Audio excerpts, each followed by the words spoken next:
Hello all. In this video we will discuss some problem on Kepler laws, but before that here are some geometrical properties on an ellipse which we must know before doing problems. So let us consider an ellipse whose major axis is 2a. Here major axis is this one, dark one, AB, and minor axis 2b.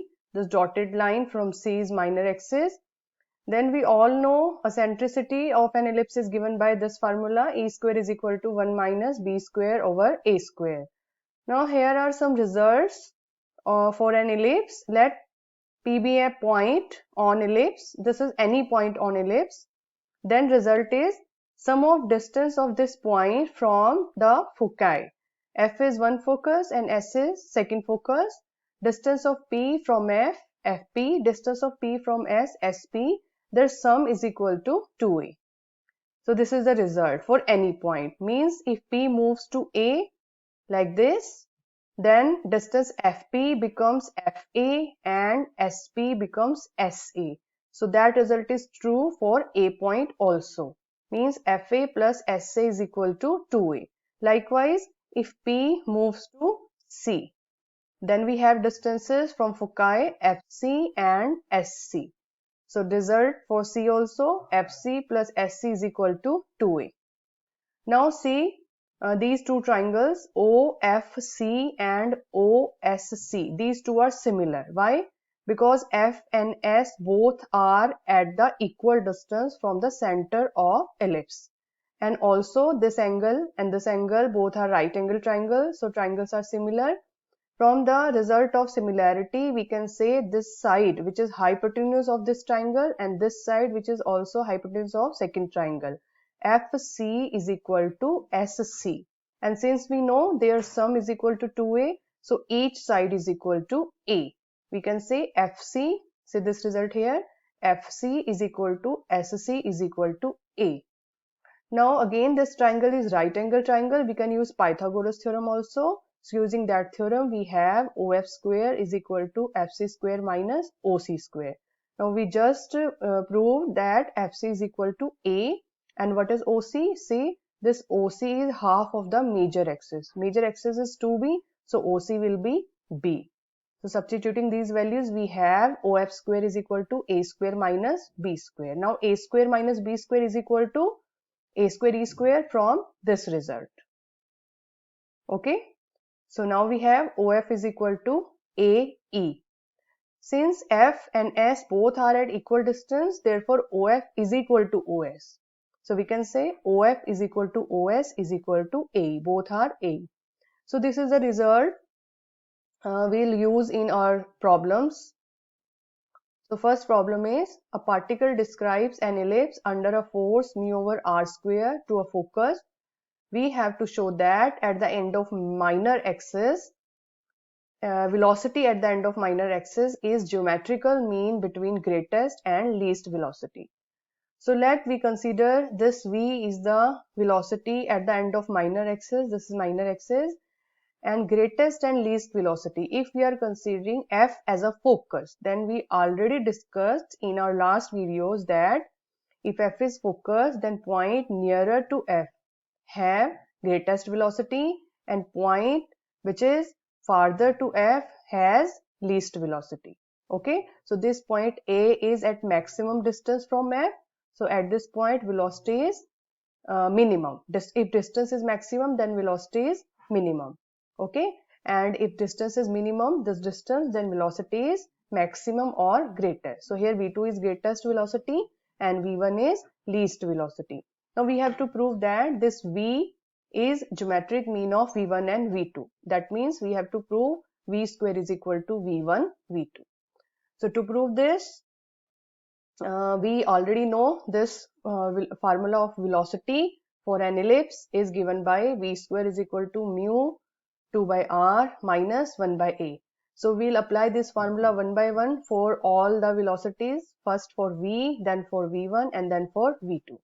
Now to find this V at point C, what is radius vector? Radius vector means distance from the focus. So distance of this V from the focus is A. We discussed this in our last slide. Distance of V from F is A. So if we substitute r is equal to A here, then velocity V at point C, that is velocity at the end of minor axis, is given by V square is equal to mu by A. Now velocity V1 and V2, that is greatest velocity V1 and greatest velocity is V2 and least velocity V1.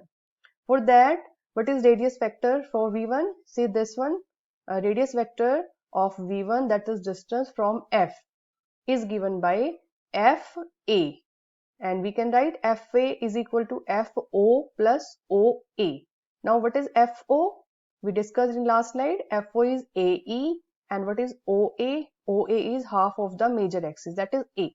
So total distance will be AE plus A, that is A into 1 plus E. So we'll put this radius vector in this formula. So we have least velocity V1 square is equal to mu 2 divided by, in place of r we are substituting A into 1 plus E, and after simplifying you will get V1 square least velocity is equal to this. Say equation number 2. Now greatest velocity V2, which is at point B2. Why? Because B is nearer to F. So greatest velocity at point B, for that radius vector is BF. Now what is BF? BF is from figure BO minus OF. BO means half of the major axis, that is A, and OF means AE. So what is BF? BF is total A minus AE, that is A into 1 minus E. So substituting this radius vector again in this equation, we have this greatest velocity V2 square is equal to this one. Say equation number 3. Now from equation number 1, 2 and 3 you can easily verify V square is equal to V1 into V2. Hence result is proved. So let's move to our second problem. Second problem is time taken by Earth to travel over half its orbit remote from the Sun, separated by minor axis, is 2 days more than half a year. And here eccentricity is given 1 by 60. So now what we have to prove? Since we all know Earth takes 1 year to complete one revolution around the Sun, and we have to prove to cover half of its orbit, that is from D to C, like this one. Okay, you can again see that initially Earth is at point D and Earth has to cover half of the distance, means D to C, like this. To cover this distance, we have to prove time is half of the year and plus 2 days, means 2 days more than half a year. So for that, let time taken by Earth from D to C point, from D to C point is T. We are considering that time T, which we have to find. Let Earth take time T. Sorry, Earth is not here. Let T be the time taken by Earth to travel from position D to C through point A, not through point B. Why? Because here is given a remote from the Sun. Means if we are taking Sun at point F, then we have to take this path away from Sun, not this path. This path is nearer to Sun. So we have to take this other side path. Now let T be the time to cover that path. So we know what is rate of change of sectorial area. Formula for that is area of this path which Earth is covering. Since Earth radius vector of Earth at initial position is FD, so area will be FDACF, and for that area we have considered time is T. So formula for rate of change of sectorial area is area covered, or in how much time? In time T, so that is divided by T.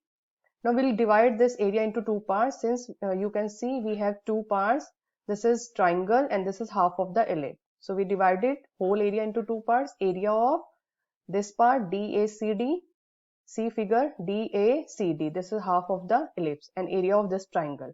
Now what is area of half of the ellipse? Total area of ellipse is pi AB. So area of half of ellipse is pi AB divided by 2, plus area of triangle, which is half of base into height. Base is here DC and height is OF. Now you can see this base is minor axis, that is 2b, and what is height? OF. We just proved OF is equal to AE. So after simplifying, you will get dA by dt, rate of change of sectorial area, is equal to AB into pi by 2 plus E divided by T. Say equation number 1. Now we'll again find rate of change of sectorial area using complete area, since complete area is area of an ellipse. So if Earth completes one revolution around the Sun in 1 year, then we have again rate of change of sectorial area is total area of ellipse divided by 1 year, since Earth is taking 1 year to complete this ellipse. Area of ellipse is pi AB divided by 1 year. Now from one end to left hand side equal, so right hand side must be equal. So from one end to we have this result. Now after simplifying, you will get T is equal to 1 by 2 plus E by pi of 1 year. Now see first term, this is half of 1 year. So we can write this is half year, and second term is E divided by into 1 year.